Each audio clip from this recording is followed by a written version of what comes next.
दोस्तों, क्या कोई एक ऐसी औषधि हो सकती है जिस औषधि को लेने पर जीवन में कभी कोई रोग ना हो और वो हमारे पूरे शरीर पर कार्य कर जाए?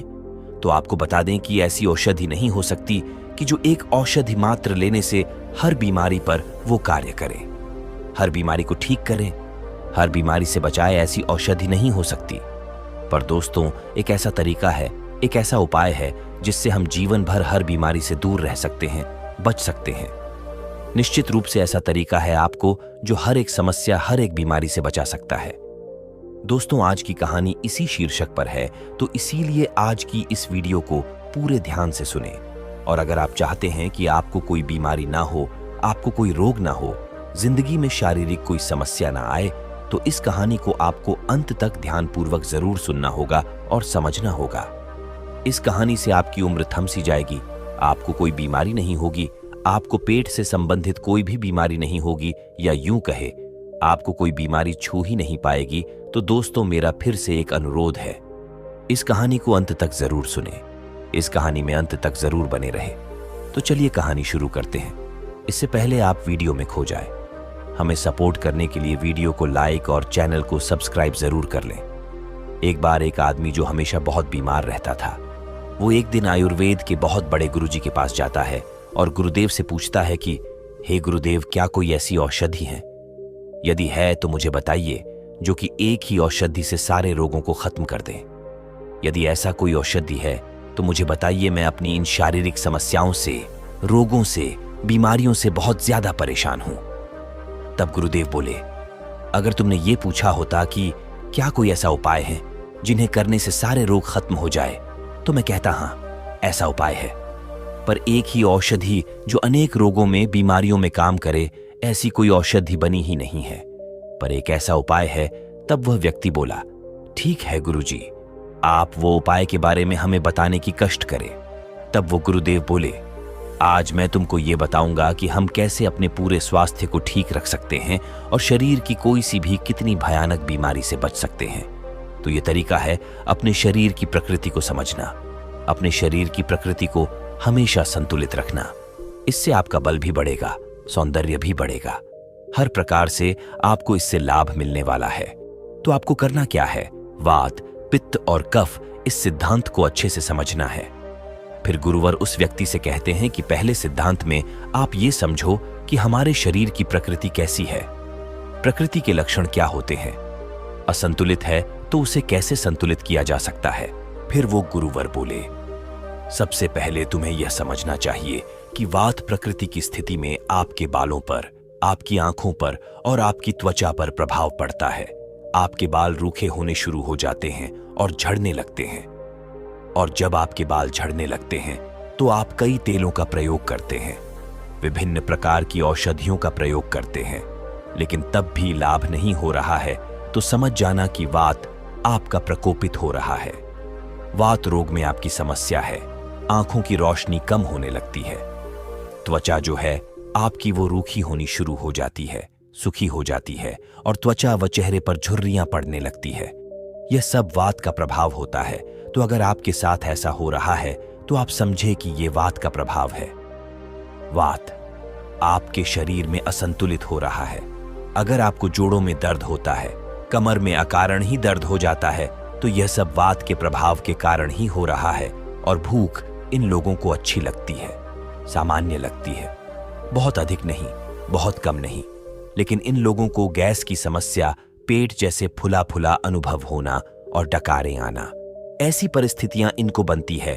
और अधोमार्ग से वायु का निष्कासन ज्यादा होता है, इस प्रकार की स्थिति बनती है। और साथ ही कॉन्स्टिपेशन यानी कब्ज की समस्या इनको रहती है, क्योंकि वात जो है वो सुखाती है, वो मल को भी सुखा देती है।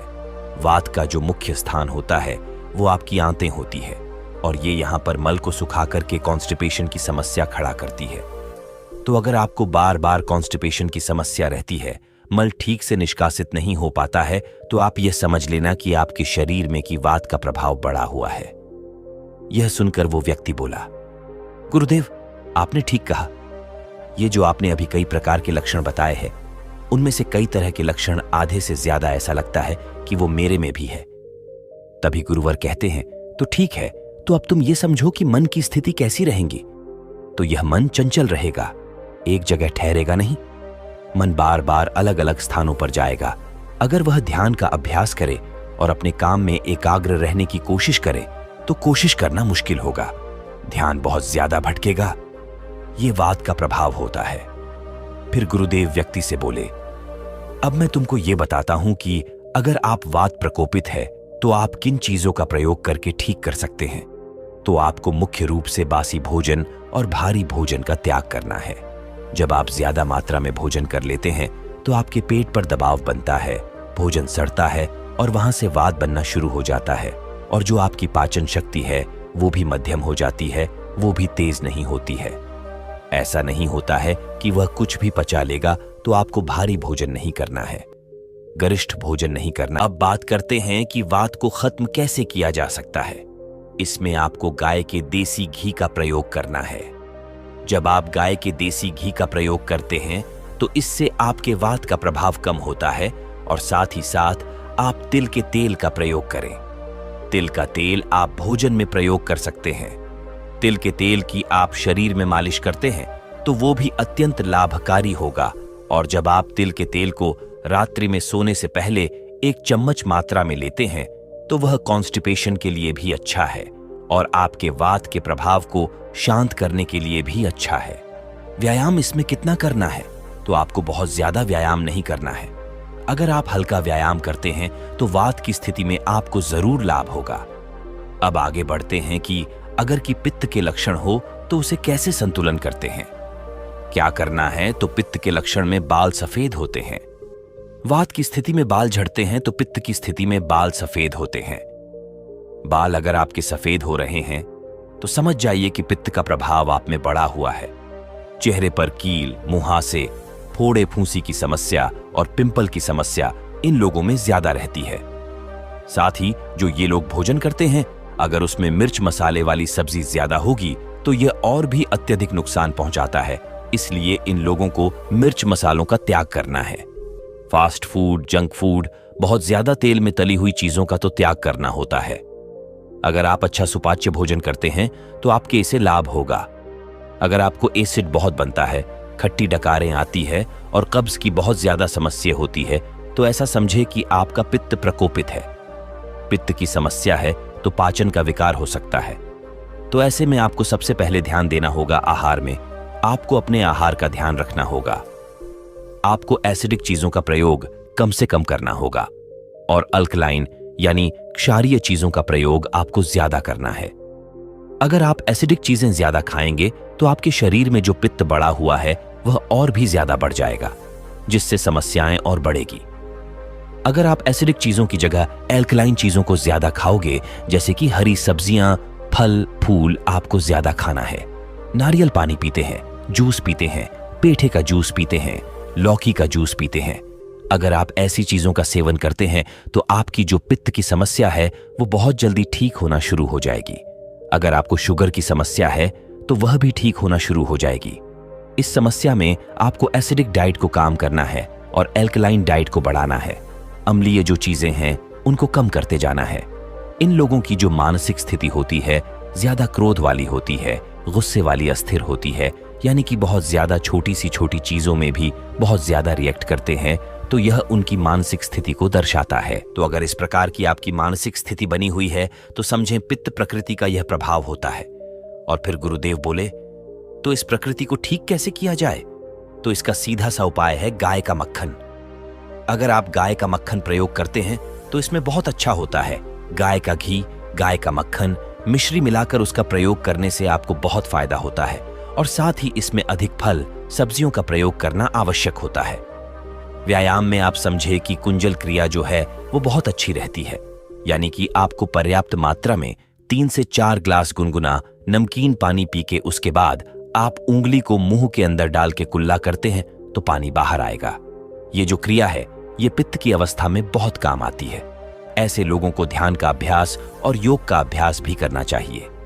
इससे भी मन शांत होता है, गुस्सा कम होता है। मानसिक स्थिति जब शांत होती है तो पाचन पर भी उसका अच्छा प्रभाव पड़ता है। और आपकी जो अल्सर जैसी समस्या है, पित्त बढ़ रहा है, तो ऐसे में मानसिक समस्या इसे कम करने में आपकी मदद करती है। अब बात करते हैं कफ प्रकृति में क्या लक्षण दिखाई देते हैं। कफ प्रकृति को एक अच्छी प्रकृति माना जाता है। इसमें त्वचा बहुत अच्छी रहती है। इसमें आपकी त्वचा, आपकी आंखें और आपके बाल सब अच्छा रहता है। आपका पाचन भी ठीक रहेगा। बहुत ज्यादा भूख नहीं लगेगी, लेकिन सामान्य भूख लगेगी। लेकिन आप यह समझे, जो आपकी कफ प्रकृति है, इसमें आप जो कुछ भी खाएंगे उससे आपका वजन बहुत तेजी से बढ़ेगा। आप में ओबेसिटी यानी कि मोटापे की समस्या रहने वाली है। जो म्यूकस है यानी बलगम वो बढ़ता है। खांसी, जुकाम की समस्या रहती है। ओबेसिटी के कारण होने वाली जो भी बीमारियां हैं, जैसे कि डायबिटीज इत्यादि की दिक्कत प्रधानता में रहती है। यह कफ प्रकृति के व्यक्तियों में अधिक रहती है। ऐसे व्यक्ति अगर अपने आप को सक्रिय रखते हैं, अच्छी जीवन शैली को अपनाते हैं, तो फिर ठीक है। लेकिन अगर ये निष्क्रिय हो जाते हैं, मतलब कोई काम नहीं करते हैं, शारीरिक मेहनत नहीं करते हैं, शारीरिक रूप से एक्टिव नहीं रहते हैं, तो ऐसी स्थिति में कफ प्रकृति जो बनती है, उसमें जो मानसिक स्थिति होती है वो व्यक्ति की शांत होती है, मिलनसार स्वभाव होता है। ये संतुलित मस्तिष्क के साथ रहते हैं। इसमें तमोगुण से ऊपर उठना जरूरी होता है और इसके लिए सक्रिय रहना जरूरी होता है। इसमें घी का, तेल का या फैट वाली चीजों का उपयोग करना निषेध होता है। इन लोगों को ये सब चीजें ग्रहण नहीं करनी होती है, क्योंकि इससे और ज्यादा फैट बढ़ने लगता है। अगर आप फैट वाली चीजें लेंगे तो इससे आपको नुकसान देखने को मिलेंगे।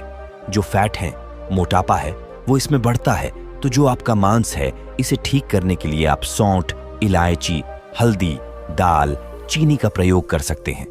अगर आप इस प्रकार की चीजों का प्रयोग करते हैं तो इसका संतुलन होता है।